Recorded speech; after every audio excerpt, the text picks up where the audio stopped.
வணக்கம் நண்பர்களே! சிவா, அயலி சீரியல் சும்மா பரபரப்பா போயிட்டு இருக்குன்னே சொல்லலாங்க. ஒரு பரபரப்பான கட்டத்தில நம்ம அயலியும், சிவாயும் வந்து கல்யாணம் பண்ண மாதிரி வந்து ஆக்டிங்க வந்து போடுறாங்க. அப்படி போட்டு அந்த இந்திராணி வீட்ல போய் நுழைஞ்சு நம்ம வர்மாவ வந்து பிடிக்கணும். அதுக்கு கபிலன 24 மணிக்கூறும் வாட்ச் பண்ணா தான் அவன் என்ன செய்யான், யாருக்கு யார்கூட பேசுறான் அப்படின்னு எல்லாம் அவன கண்காணிக்கணும். அப்பனா நம்ம இந்திராணி வீட்டுக்கு போனா தான் முடியும். இந்திராணிய பொறுத்தவரையில நம்ம சிவாவ வந்து தம்பின்னு தானே சொல்லுறாங்க. அப்போனா கண்டிப்பா வந்து ஏத்துக்கிடுவாங்க. அப்படின்னு வந்து அந்த இடத்துல வந்து விஜயகுமார் இவங்க எல்லாரும் அயலி, நம்ம சிவா இவங்க எல்லாரும் சேர்ந்து பேசுறாங்க. பேசிக்கிட்டு ஒரு கோயில்ல போய் வந்து அப்படியே ஒருத்தருக்கு ஒருத்தர் அப்படி மாலைய போடுறது மாதிரி காட்டுறாங்க. இல்லங்க. ஆனா நம்ம அயலிக்கு போட்டுக்கிறாங்க. அதே நேரத்துல நம்ம சிவாய்க்கு போட்டுக்கிறாங்க.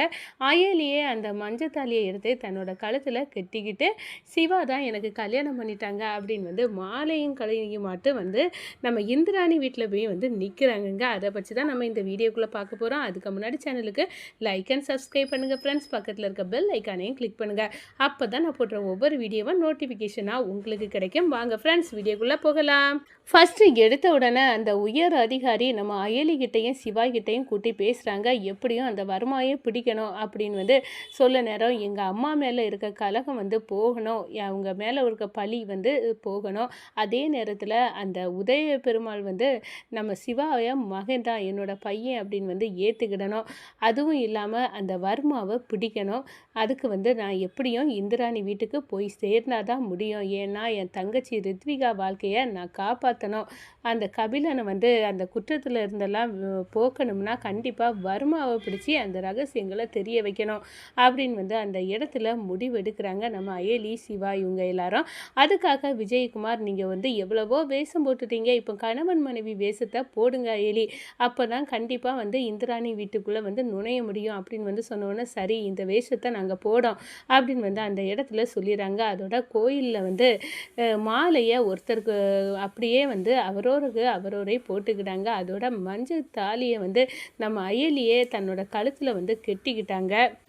இப்போ நம்மளை பொறுத்தவரையில் நம்ம கணவன் மனைவி அப்படின்னு வந்து அந்த இடத்துல வந்து சொல்கிறாங்க. இதே ஆக்டிங்கை நம்ம இந்திராணி வீட்டில் வந்து எங்கள் வீட்டில் ஏற்றுக்கலை, நீங்கள் தான் ஏற்றுக்கிடணும். அப்படி வந்து இந்திராணி வீட்டில் போய் நின்னா கண்டிப்பாக இந்திராணி மனம் வந்து சிவாவை ஏற்றுக்கிடும் அப்படின்னு வந்து முடிவெடுக்கிறாங்க. சரி, இப்போ நம்ம கல்யாணம் பண்ணியாச்சு, இப்போ எங்கே போக அப்படின்னு வந்து முடிவெடுக்க நேரம், சரி இப்போ எங்கள் அப்பாவை வந்து பார்க்க எங்கள் வீட்டுக்கே போகலாம் அப்படின்னு வந்து அயலி சொல்கிறாங்க. உங்கள் சித்தி தாம் தூமணி வானத்துக்கும் பூமிக்கும் குதிக்க போகிறாங்க.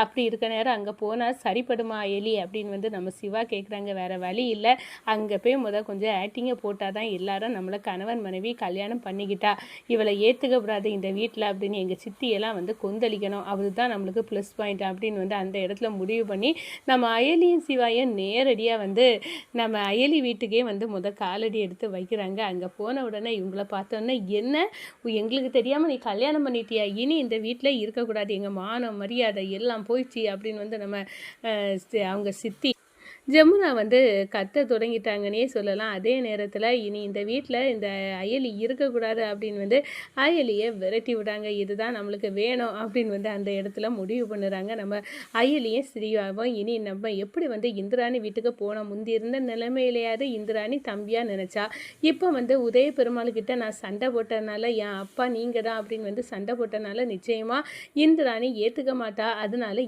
என்ன பண்ணலாம் அப்படின்னு வந்து ரெண்டு பேருமே ஐடியா பண்ணுறாங்க. நேர அயலியும் சிவாவும் நமக்கு வேறு வழி இல்லை, இப்போ இந்திராணி வீட்டுக்கு போயே ஆகணும் அப்படின்னு வந்து இந்திராணி வீட்டுக்கு போகிறாங்க. இந்திராணி மாலையும் கழுத்துமா இவங்கள பார்த்தோன்னா, என்ன இப்போ புது ட்ராமாவை போட்டு இங்கே நுழைஞ்சிட்டிங்களா அப்படின்னு வந்து அந்த இடத்துல கேட்குறாங்க. என்ன ட்ராமா, யார் போட்டா, அதெல்லாம் ஒன்றும் இல்லை, நாங்கள் இப்போ கல்யாணம் பண்ணிக்கிறோம், நாங்கள் எப்படி பார்த்தாலும் சிவா வந்து இந்த வீட்டோட வாரிசு, அவர் இங்கே தான் இருக்கணும், அதனால நாங்கள் நீங்கள் அதுவும் இல்லாமல் தம்பின்னு வாய்க்கு 100 நேரம் சொன்னீங்களே, இப்போ உங்கள் தம்பியை வந்து ஏற்றுக்கிட என் மனசு கசக்குதா அப்படின்னு வந்து அந்த இடத்துல கேட்குறாங்க. அதனால் நாங்கள் இங்கே தான் இருக்க போகிறோம், எங்களுக்கு எங்கள் வீட்லேயும் வந்து ஏற்றுக்கலை, அப்போ நீங்கள் தானே அடைக்கலம் தங்கணும், நீங்கள் வந்து கல்யாணம் பண்ணவுடனே நேராக எங்கள் வீட்டுக்கு தான் வரணும் அப்படின்னு வந்து சொன்னீங்களே, இப்போ நாங்கள் வந்திருக்கோம் அப்படின்னு வந்து அந்த இடத்துல நம்ம அயலி வந்து சொல்கிறாங்க. அதுக்காக நீங்கள் வந்து எங்கள் சித்தப்பா கிட்ட இந்த சிவா நடந்துக்கிட்டதெல்லாம் பார்த்த பிறகு நான் எப்படி வந்து இவனை ஏற்றுக்க முடியும் தம்பியாட்டு, அதுவும் எங்கள் வீட்டில் எங்கள் சித்தப்பாவை வந்து என்ன இவன் கஷ்டம் தானே படுத்துவான், அப்படி இல்லை, நாங்கள் உண்மையை தான் சொல்கிறோம், கண்டிப்பாக கண்டிப்பாக வந்து உங்கள் சித்தப்பாவோட பையன் தான் இது அப்படின்னு வந்து அந்த இடத்துல வந்து சொல்லுறாங்கங்க நம்ம அயலி. அது அவருக்கே நல்லாவே தெரியும். ஆனால் வேணும்னி தான் அவர் வந்து அந்த இடத்துல உங்களெல்லாம் பார்த்து தான் மறைக்காருன்னு நான் நினைக்கிறேன் அப்படின்னு வந்து அயலி சொல்கிறாங்க. உடனே நம்ம இந்திராணிக்கே டவுட் வருது. ஒருவேளை சித்தப்பா வந்து இதன் தப்பு பண்ணியிருப்பாரோ, உண்மையாக தான் இருக்கும். அவர் வந்து ஒரு அவருக்கு முகத்தை பார்த்தாலே நான் என்ன ஏதுன்னு கண்டுபிடிப்பேன். அவர் அந்த நேரத்தில் வந்து இந்த உண்மையை சொல்ல முடியாமல் தவிச்ச தவிப்பு தெரியுது. அப்போ இந்த அயலி சொல்லுது ஒருவேளை வந்து உண்மையாக இருக்க வாய்ப்பு இருக்குது. சரி, இந்த அயலியும் சிவாயும் இங்கேயே இருக்கட்டும், நம்மளுக்கு தான் மாளிகை போல் வீடு இருக்கு அப்படின்னு வந்து அந்த இடத்துல இந்திராணி வந்து அலோவ் பண்ணிடுறாங்க. அதே நேரத்தில் கபிலன் ரித்திவிகா எல்லாம் பார்த்து சாக்காராங்க. என்ன இந்த வீட்டுக்கே அயலியும் சிவாயும் வந்துட்டாங்களா, இது சரிப்படுமா அப்படின்னு வந்து அந்த இடத்துல கொந்தளிக்கிறாங்க. இது இந்திராணியோட ஆர்டர், அதனால் அதை மீற முடியாது, உங்கள் அக்கால மீற முடியாது அப்படின்னு வந்து சொல்ல நேரம் சரி இருக்கட்டும் அப்படின்னு வந்து அந்த இடத்துல சொல்லிடுறாங்க. நம்ம ரித்திவிகா ஃபோனை பட்டு அவங்க அம்மாவுக்கு என்னம்மா ஆச்சு, இந்த அயலி இங்கே வந்து அந்த சிவாவை கல்யாணம் பண்ணிட்டு நிற்கா, என்னோட வாழ்க்கையில் அடுத்த புயலை வீசுறதுக்கு இங்கே வந்துட்டா போலுக்கு, இந்த தொந்தரவெல்லாம் ஒளிஞ்சுன்னு நினச்சா போயும் மறுபடியும் என் வாழ்க்கையில் அதுவும் எந்த வீட்டிலே வந்துட்டாளா அப்படின்னு வந்து அந்த இடத்துல வந்து ரித்திவிகா அவங்க அம்மாவிட்ட வந்து சொல்ல ஆரம்பிச்சிட்டாங்கங்க. வணக்கம்.